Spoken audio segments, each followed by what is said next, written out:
All right, you ready, sweet tea? Absolutely. Sunday and we're here.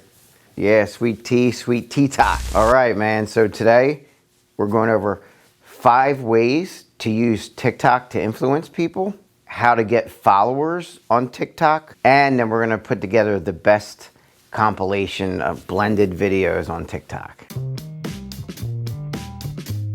So one of the reasons we're talking about 5 ways to use TikTok to influence people is a lot of our viewers know our goal is to disseminate behavior science. And what better science is there than one that can help you understand why people do what they do and be able to predict their behavior.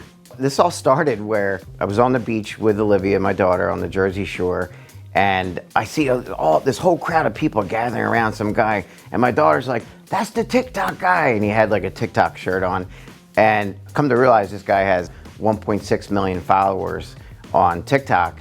The followers on the beach kind of scattered out, and then he just came by and started taking pictures of my daughter while my daughter was surfing and my niece Maddie. It was really cool. So we were just spending time just talking, shooting a fellow Italian guy from Jersey, Dominic Titana, and just he and his girl Josie, really good people. We spent a lot of time just sitting on the beach talking and chatting. Sometimes when you meet social media influencers, you wonder if they're just like real jackasses or not, but they were genuine good people. Seeing how great that Dominic was with my daughter and how his girl Josie behaved, just good people. So by coming across Dominic, the TikTok guy, and becoming friends with him and spending a lot of time with him, I started to realize we may be able to further accomplish our goal of spreading behavior science throughout the world by using TikTok for 2 reasons. Cast a wide net.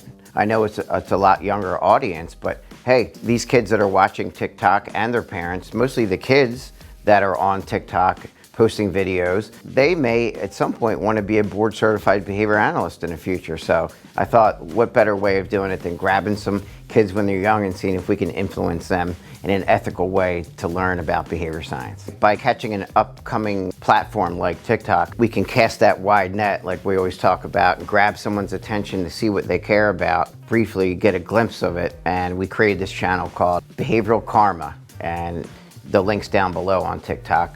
So by casting a wide net, then we can start to kind of like drive or cascade people into other areas that are more empirically validated. The stuff we're talking about today is not covered by my board certified behavior analyst credential. However, when you start to drill down and look at different cards and thumbnails, you'll see that we start to drive you to more evidence-based channels such as our hacking applied behavior analysis channel. So cast a wide net and then drive people into different areas, because right now applied behavior analysis is so pigeonholed for autism only, but by people learning about the science, they might start to get interested in things such as behavioral science applied to forensics, to performance management, which is behavior in the workplace, towards safety, towards education, government policy, and all those other areas that it can have a huge impact on the world. The other reason I started getting really interested in TikTok is that a good percentage of our services are using behavior analysis for learners on the autism spectrum. And what I thought about by using TikTok, which all that is short clips of videos, it may be directly in line with being a teaching tool for learners on the autism spectrum, because more and more research keeps coming out about how video modeling is a really great tool for teaching individuals on the autism spectrum. So if they're interested in, and learners begin to create their own social media accounts with parent support and with adult guidance, they might actually learn a lot through creating videos on TikTok. All right, what is TikTok? To expand on that a little bit. So it has over 1 billion downloads. It's a video app that's owned by ByteDance. ByteDance a couple years ago bought out Musical.ly, you may remember that. And it's really cool because it allows people to create their own content, which is lip syncing and with music in the background. TikTok is kind of like the old Vine, if you remember that. So it is kind of odd that an old guy like me is interested in TikTok, but for all those reasons, I think there could be a real potential for this to help and inspire a lot of people. So Dominic sat down with me, I kind of interviewed him, asked him a lot of questions, he and Josie, and he came up with these 5 ways to be able to gain followers on TikTok. Number 1, make sure that your video title is interactive. So it should say things like comment or tag a friend in the title of the video. Number 2, the frequency of posting. Dominic suggests that you should post at least once daily. Number 3, this is a big one, it's right in line with our goals. Dominic suggests that you find a niche, you find an area that you stick to that you're excited about. I think his channel is pretty cool because it's like a variety channel, and it's funny, it's with kids telling jokes, it's very family oriented, but you find a niche that you stick to instead of trying to go all over the place with various subjects. You want to kind of try to find a theme.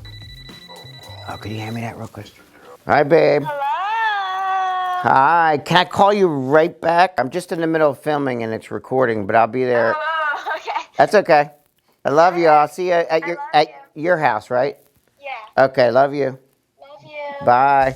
So, Dominic said the 4th way to drive followers to your TikTok is to participate in trends. So in order to have relevant content on your TikTok, it's important to look at the Discover page and look at trends and then get involved with things that are trending as long as they're appropriate and ethical. And Dominic suggested that the 5th way is to go live, do live streaming quite often. I noticed him doing that with Josie playing the guitar, and it's pretty cool because he suggests that because it means that you come up at the top more often in the feed. So just randomly, I gotta give a shout out as we're speaking about behavioral science, a really genuine, authentic, awesome guy in the field of behavior analysis. His name is Nick Weatherly, and he's the head of the Applied Behavior Analysis program at FIT, Florida Institute of Technology. If you are ever interested in going to school for behavior analysis, you might want to consider their online or their on-campus program in Florida. Again, Nick Weatherly is the head of the Florida Institute of Technology. Good people. So the last thing we're going to do is what you've been waiting for, which was in the title. We're going to do a compilation or a blend of videos that have gone viral, and I'm going to quickly explain each before we play the clip. The first in the compilation is a contest, not say yes contest. So let's roll that. Hey Josie, it's competition time. All you gotta do is not say yes. Ready? You wanna play? Mm-hmm. Okay, we'll do it for $100, okay? Mm-hmm. Great. Sure you wanna play? Yes. The second one Dominic did was great. It was pretty fun. It was a kid and they were just telling jokes. It was funny. So make sure the compilation's funny. Why does a duck have feathers? Roll that clip, sweet tea. Hi, I'm Michaela. And you're gonna tell me a joke? Mm-hmm. Okay, let's hear it. Why does a duck have feathers? I don't know. To cover his butt quack. Now the third one in the compilation, which is pretty cool, is a mini high five. You'll get a kick out of this. Watch this one. Mini high five! Mini high five! Mini high five! Mini high five! Come on! Come on! Come on! Come on! Woo! Woohoo! Yeah! One more! Woo! Here! Mini high five! Mini high! Woo! Ah! Mini high five! High five! Woo! High five! Yeah! Mini high five! High five! High five! Woohoo! Mini high five! Woohoo! And the fourth one was actually one of ours that started going crazy when we created our channel, Behavioral Karma. It's me and Lauren Haley, one of our board-certified behavior analysts. It was just kind of impromptu. We just sat there and started doing different pounds. So I would do like pound and she was like snail. And it was kind of funny. At least I thought it was. Snail. This. Squirrel. And then wait. We got more? Turkey. Yeah, just Do turkey. getting to it. Turkey, everyone knows that's one. Love it. I got fireworks. And then platypus. I got stick shift. What's that? One more. Stick shift. And the last one is one by Dominic and Josie. Can you hit the whoa? That was way off. Old people like me can't do it, but it's something like, I don't know. Don't let my daughter see this one. She'll make fun of me forever. Here we go. Hit the whoa in 3, 2, 1. Whoa! Can you hit the whoa? No, thank you, sir. Yeah. Yeah! Can you hit the whoa? Yes, I can. Oh! Can you guys hit the whoa? Yes. Yeah. All right, let's see. I appreciate that you're helping us disseminate areas that may open up the science of behavior analysis. If you like what we did here, subscribe. Also go down to our link and check out our TikTok channel called Behavioral Karma. Thanks, everyone.